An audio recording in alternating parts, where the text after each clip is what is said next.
The day the Freedom Papers were signed, the cheering could be heard all the way down to the river. But by nightfall, not a single soul had stepped beyond the gates of Briarwood Estate, and that was exactly how Colonel Isaiah Whitlock wanted it. The war was over, the Confederacy dust, the law of the land now declaring that men and women he had once listed beside mules and plows were, on paper, free. Yet Whitlock stood on the veranda in his pressed gray coat, a silver-topped cane in hand, smiling like a man who had just won something instead of lost everything. Earlier that morning, a federal officer had ridden up with a leather folder and a tired horse, read aloud the proclamation, and made each formerly enslaved person mark an X beside their name on documents none of them could read. Papers that said they were free to go wherever they pleased, free to work for wages, free to build lives of their own. And when the officer left, dust rising behind him, the people of Briarwood looked at one another with a strange, fragile hope, like glass that might shatter if held too tight. Old Miriam clutched her grandson's hand and whispered that they would find her sister in Savannah. Thomas Carter said he would head north, where colored schools were opening, and young Elijah, who had never in his 20 years stepped off Whitlock land, stared at the road as if it were the edge of the world. But Whitlock had not survived 4 years of war, burned cotton fields, and the loss of 2 sons by being a fool. Before the officer arrived, he had already met with the county judge, the banker in town, and the store owner who supplied everything from salt pork to shoe leather, and by sunset he had transformed freedom into a trap, so clean and quiet no one saw the bars slide into place. He gathered everyone in front of the big house, the same spot where auctions had once been held, and spoke in a voice smooth as river stones, telling them the government had made them free, but had provided no land, no food, no tools, no seed, and winter was only months away. He said he was willing to be generous, to let them stay as workers, to rent them cabins and fields, to advance supplies on credit until harvest, wages to be settled after the cotton was sold, fair and square, all written down in proper contracts that the judge himself would witness.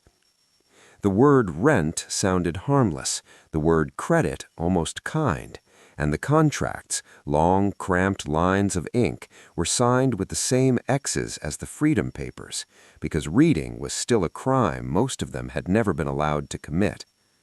What Whitlock did not read aloud were the numbers, the interest, the fees for tools, the inflated prices at the company store, the clause that said leaving before the debt was paid would be considered theft of labor, a criminal offense.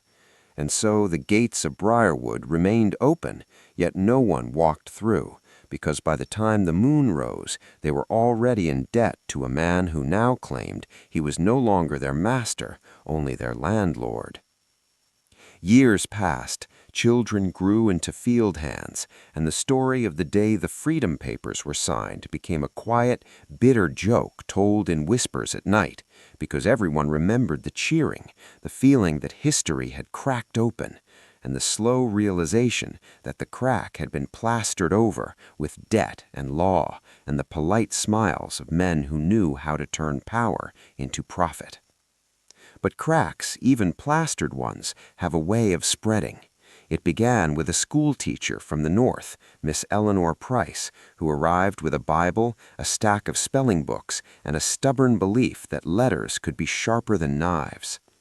She taught under a leaning pine on Sundays, and though Whitlock called it none necessary, even dangerous, he allowed it at first, amused by the idea that reading wouldn't change the price of cotton. But reading did something more dangerous. It let people understand the contracts they had signed. Thomas Carter, who had once dreamed to go north, learned to sound out the words in his own labor agreement, and felt a cold fury settle in his chest as the math revealed itself, the impossible interest, the rigged accounting, the way freedom had been converted into a life sentence payable in installments. Quietly, carefully, he and others began keeping their own records, tallying sacks picked, hours worked, goods received, comparing them to the store's claims. And when a traveling agent from the Freedmen's Bureau finally passed through the county, they were ready with numbers, names, and copies of contracts Miss Price had helped them transcribe. The investigation moved slowly, resisted at every turn by local officials who played cards with Whitlock and called him a pillar of the community.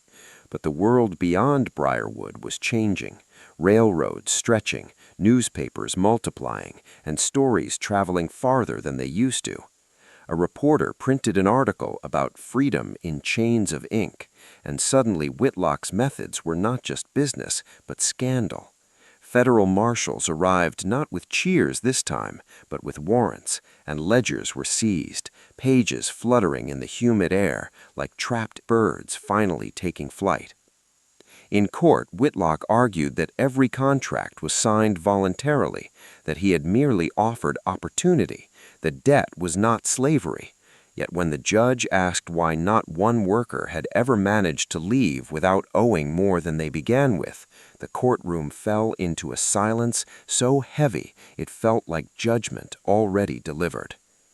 The ruling didn't fix everything, didn't return lost years or heal backs bent past straightening, but it voided the fraudulent debts and ordered wages paid from seized cotton profits, a sum smaller than justice but larger than nothing. And for the first time, the gates of Briarwood opened without an invisible rope pulling people back.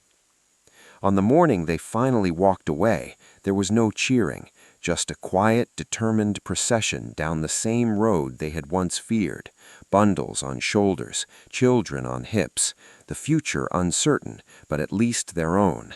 And old Miriam, leaning on Thomas's arm, looked back at the big house shrinking behind them and said the Freedom Papers had told the truth after all, just not on the day they were signed.